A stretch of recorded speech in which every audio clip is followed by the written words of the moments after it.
amigos, Nayeli de LA Crafts. Hoy vamos a hacer un hermoso centro de mesa para el Día de Gracias.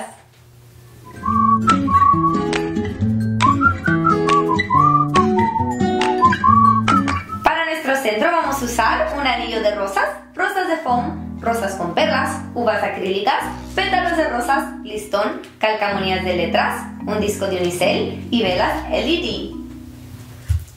Nuestro primer paso será tomar el disco de unicel y cubrirlo con los pétalos de rosas.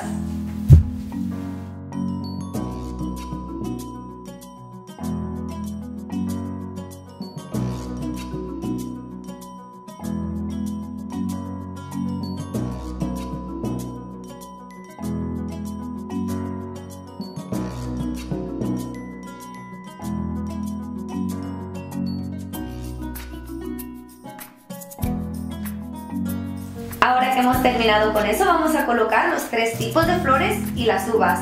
Solo hay que estar seguros que dejemos espacio para las velas.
Ahora que hemos terminado con eso, vamos a añadir nuestro listón para el toque final.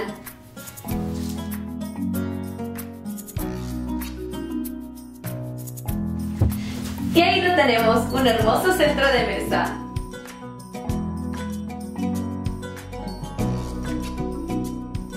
No olviden suscribir para nuevos videos cada martes y viernes. Visiten Facebook o lacrafts.com para todos los productos que usamos y si tienen preguntas o sugerencias, dejen un comentario.